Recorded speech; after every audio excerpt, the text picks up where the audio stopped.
दोस्तों, इस कहानी से आज हम जानेंगे कि कोई भी व्यक्ति अपनी किस्मत और मेहनत से गरीब या अमीर होता है। आइए सुनते हैं कहानी। चंदन नगर का राजा चंदन सिंह बहुत ही पराक्रमी व शक्तिशाली था। उसका राज्य भी धन धान्य से पूर्ण था। एक बार चंदन नगर में एक ज्योतिषी पधारे। उनका नाम था भद्रशील। उनके बारे में विख्यात था कि वह बहुत ही पहुँचे हुए ज्योतिषी हैं और किसी के भी भविष्य के बारे में सही सही बता सकते हैं। उन्होंने राजा से मिलने की इच्छा व्यक्त की और राजा से मिलने की अनुमति उन्हें सहर्ष मिल गई। राज दरबार में राजा ने उनका हार्दिक स्वागत किया। चलते समय राजा ने ज्योतिषी को कुछ हीरे जवाहरात देकर उन्हें विदा करना चाहा, परंतु ज्योतिषी ने यह कहकर मना कर दिया कि वह सिर्फ अपने भाग्य का खाते हैं। राजा की दी हुई दौलत से वह अमीर नहीं बन सकते। राजा ने पूछा, इसका क्या तात्पर्य है? ज्योतिषी ने कहा, कोई भी व्यक्ति अपनी किस्मत और मेहनत से गरीब या अमीर होता है। यदि राजा भी किसी को अमीर बनाना चाहे तो नहीं बना सकता। राजा की दी हुई दौलत भी उसके हाथ से निकल जाएगी। यह सुनकर राजा को अभिमान आ गया। गुरुदेव, आप किसी का हाथ देखकर यह बताइए कि उसकी किस्मत में अमीर बनना लिखा है या गरीब। मैं उसको उलटकर दिखा दूंगा। राजा बोले, ठीक है, आप ही किसी व्यक्ति को बुलाइए, मैं बताता हूँ उसका भविष्य और भाग्य। ज्योतिषी ने शांतिपूर्वक उत्तर दिया। राजा ने अपने मंत्री को चुपचाप कुछ आदेश दिया और कुछ ही क्षणों में एक सजा धजा नौजवान ज्योतिषी के सामने हाजिर था।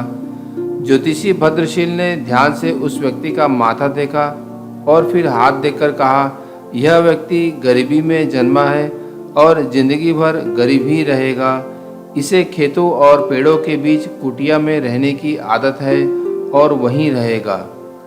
राजा चंदन सिंह सुनकर हैरत में पड़ गया और बोला, आप ठीक कहते हैं। यह सजा धजा नौजवान महल के राजसी वस्त्र पहनकर आया है, परंतु वास्तव में यह महल के बागों की देखभाल करने वाला गरीब माली है। परंतु गुरुदेव, 1 वर्ष के भीतर मैं इसे अमीर बना दूंगा। यह जिंदगी भर गरीब नहीं रह सकता।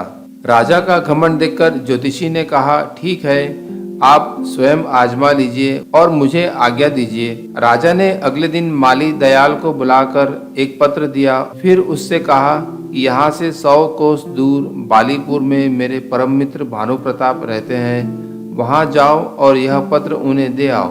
सुनकर दयाल का चेहरा लटक गया।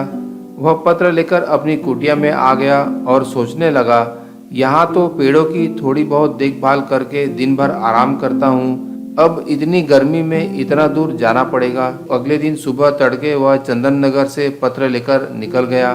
2 गांव पार करते करते वह थक चुका था।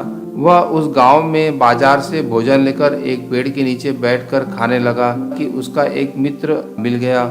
दयाल ने अपनी परेशानी अपने मित्र टीकम को बताई। टीकम हंसने लगा, बोला, राजा के काम से जाओगे तो खूब आवभगत होगी। मैं होता तो खुशी खुशी जाता। यह सुनकर दयाल का चेहरा खुशी से खिल उठा। तो ठीक है, तुम ही यह पत्र लेकर चले जाओ। टीकम ने खुशी खुशी वह पत्र ले लिया और 2 दिन में बालीनगर पहुंच गया और सूचना भिजवाई कि चंदन नगर के राजा का दूत आया है। उसे तुरंत अंदर बुलाया गया। जब उसने पत्र दिया तो भानु प्रताप ने पत्र खोला। पत्र में लिखा था, प्रिय मित्र, यह बहुत योग्य एवं मेहनती व्यक्ति है। इसकी इच्छा अनुसार 100 बीघा जमीन दे दो और उसका मालिक बना दो। यह मेरे पुत्र के समान है। यदि तुम चाहो तो इससे अपनी पुत्री का विवाह भी कर सकते हो। वापस आने पर मैं भी इसे अपने राज्य के 5 गांव इनाम में दे दूंगा। उसने अपनी पुत्री व पत्नी से सलाह करके पुत्री का विवाह टीकम से कर दिया और चलते समय ढेरों हीरे जवाहरात देकर विदा किया। उधर आलसी दयाल थका हारा अपनी कुटिया में पहुंचा और जाकर सो गया। 2 दिन सोता रहा, फिर सुबह उठकर पेड़ों में पानी देने लगा। सुबह जब राजा अपने बाग में घूमने निकले तो दयाल से पत्र के बारे में पूछा। दयाल ने डरते डरते सारी बात राजा को बता दी। राजा को बहुत क्रोध आया और साथ ही ज्योतिषी की भविष्यवाणी भी याद आई, परंतु राजा ने सोचा कि कहीं भूल चूक भी हो सकती है। अतः वह एक बार फिर प्रयत्न करके देखेगा कि दयाल को धनी किस प्रकार बनाया जाए। 3-4 दिन पश्चात दयाल राजा का गुस्सा कम करने की इच्छा से खेत से बड़े बड़े तरबूज तोड़कर लाया और बोला, सरकार, इस बार फसल बहुत अच्छी हुई है। देखिए खेत में कितने बड़े बड़े तरबूज हुए हैं। राजा खुश हो गया। उसने चुपचाप अपने मंत्री को इशारा कर दिया। मंत्री एक बड़ा तरबूज लेकर अंदर गया। उसे अंदर से खोखला कर उसमें हीरे जवाहरात भरकर ज्यों का तो चिपका कर ले आया। राजा ने दयाल से कहा, हम आज तुमसे बहुत खुश हुए हैं, तुम्हें इनाम में यह तरबूज देते हैं। सुनकर दयाल का चेहरा फिर लटक गया। वह सोचने लगा कि राजा ने इनाम में दिया भी तो क्या। वह बड़े उदास मन से तरबूज लेकर जा रहा था, तभी उसका परिचित लोटन मिल गया। वह बोला, क्यों भाई, इतने उदास होकर तरबूज लिए कहाँ चले जा रहे हो?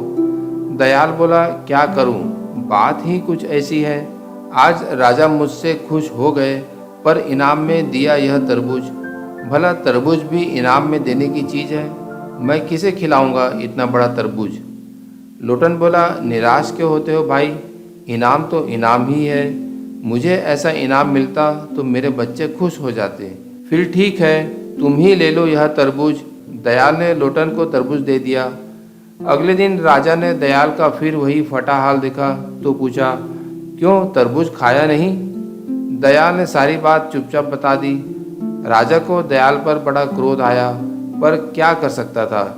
अगले दिन दयाल ने लोटन को बड़े अच्छे अच्छे कपड़े पहने बग्घी में जाते देखा तो उसके आश्चर्य का ठिकाना न रहा। दयाल ने अचानक धनी बनने का राज लोटन से पूछा तो उसने तरबूज का किस्सा बता दिया। सुनकर दयाल हाथ मल कर रह गया। तभी उसने देखा कि किसी राजा की बारात सी आ रही है। उसने पास जाकर देखा तो पता चला कि कोई राजा अपनी दुल्हन को ब्याह कर ला रहा था। जो ही उसने राजा का चेहरा देखा तो उसके हाथों के तोते उड़ गए। उसने देखा राज सवारी पर टीकम बैठा था।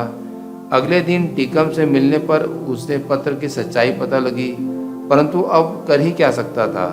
राजा ने भी किस्मत के आगे हार मान ली और सोचने लगा, ज्योतिषी ने सच ही कहा था, राजा भी गरीब को अमीर नहीं बना सकता यदि उसकी किस्मत में गरीब रहना ही लिखा है। अब राजा ने ज्योतिषी भद्रशील को बहुत ढूंढवाया, पर उनका भी कहीं पता न लगा।